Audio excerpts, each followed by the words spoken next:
Hello, it's great to have this honor to speak at this event. Peruvian culture and heritage has always been a source of inspiration to the world.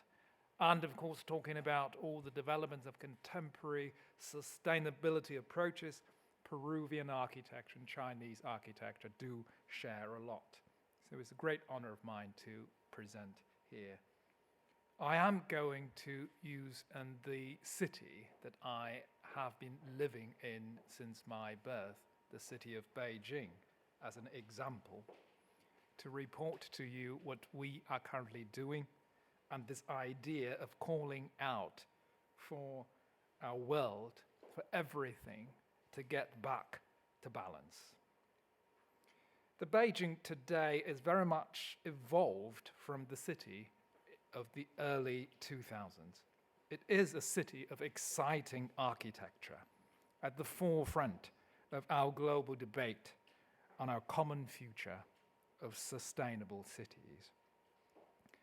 Beijing is promoting an architecture that is for the people, an architecture that brings life to the city, an architecture that can be seen surrounding generous public spaces, an architecture that is felt in small, intimate communities and that can be experienced in grand public gestures.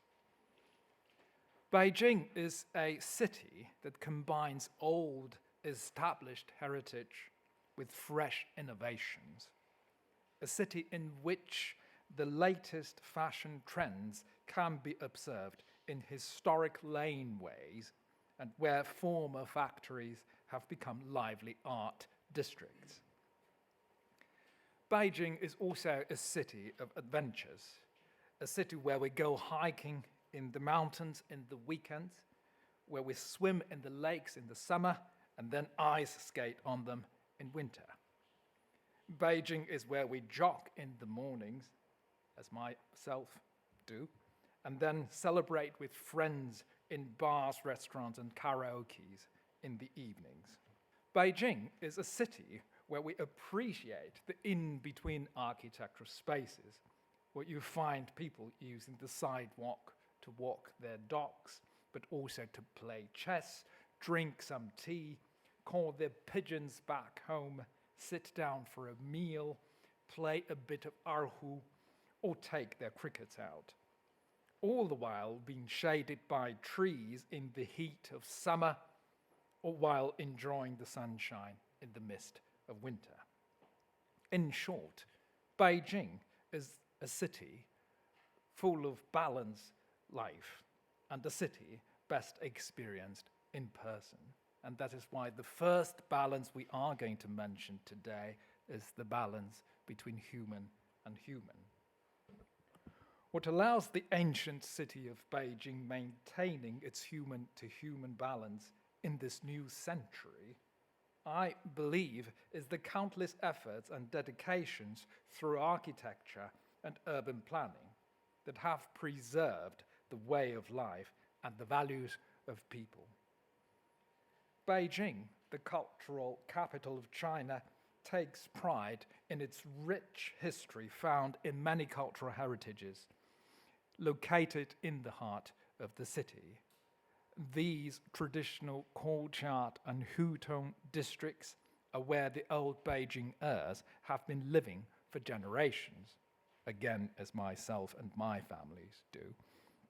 Preserving these neighborhoods and communities become local architects' true motivation.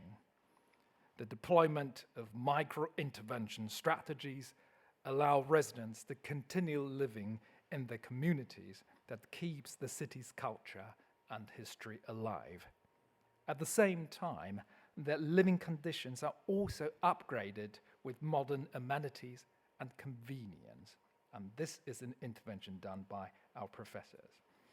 The world-famous 798 Art District and 751D Park are where artists, designers, and fashion-conscious youth convene. The art galleries, museums, and design studios are the reincarnations of these defunct Bauhaus architecture built in the 1950s. Likewise, the remnants of Shogun are repurposed as the headquarters of the 2022 Olympic Winter Games, myself included in the design of this structure, bringing athletes around the world to experience a place where the old exists in harmony with the new. And most of all, such cases of urban regeneration breathe new life and energy into the city. Last but not least, the villages on the outskirts of Beijing. In recent years, the rural revitalization process has established a new linkage between the urban and the rural. This will not only bring new opportunities to the villages, but also integrate the nature back to our city. Beijing is also known for its tradition of finding balance with nature. The poetic bond between human and nature was deeply embedded in the Chinese architecture tradition. We believe past wisdoms may help us today in restoring natural environment and urban ecology. Beijing in recent years has got a lot greener and bluer. The city is updating its entire canal system, weaving nature into the built fabric. New landscape infrastructure combines flood control, surface water collection, microcosm ecological repair, and storage, providing comprehensive and resilient solutions. Waterfronts are redesigned and reopened for the public, giving people an ideal network for slow urban movements and creative public activities.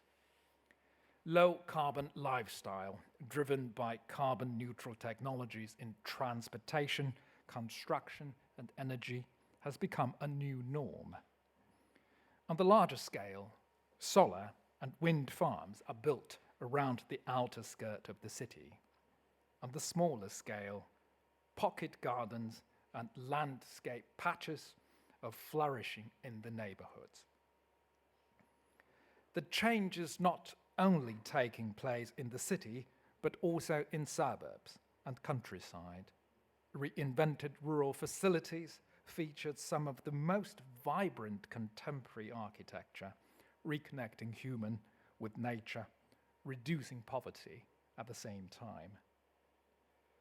Rebuilding the balance between human and nature is a poetic mission as well as a practical one.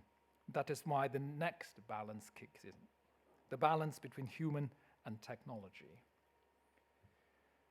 Our cities are getting smarter with technologies, but we would like to make sure that the technologies would be serving people, not the other way around. Beijing is updating the old neighborhoods, not necessarily with high techs, but hopefully with good techs. Barrier-free lifts attached to the facade of old buildings for the elderly and the physically disabled, smart property management systems, and smart vending systems, like the Nudo outlets, are deployed to make daily lives easier. We are also taking back our bicycles with the help of technology. Beijing used to be a city of bicycles. If 5 years ago people were turning to private cars, the trend is now being reversed. 1 million people use shared bicycles through smartphone apps every day in the city, and the number, it's still growing.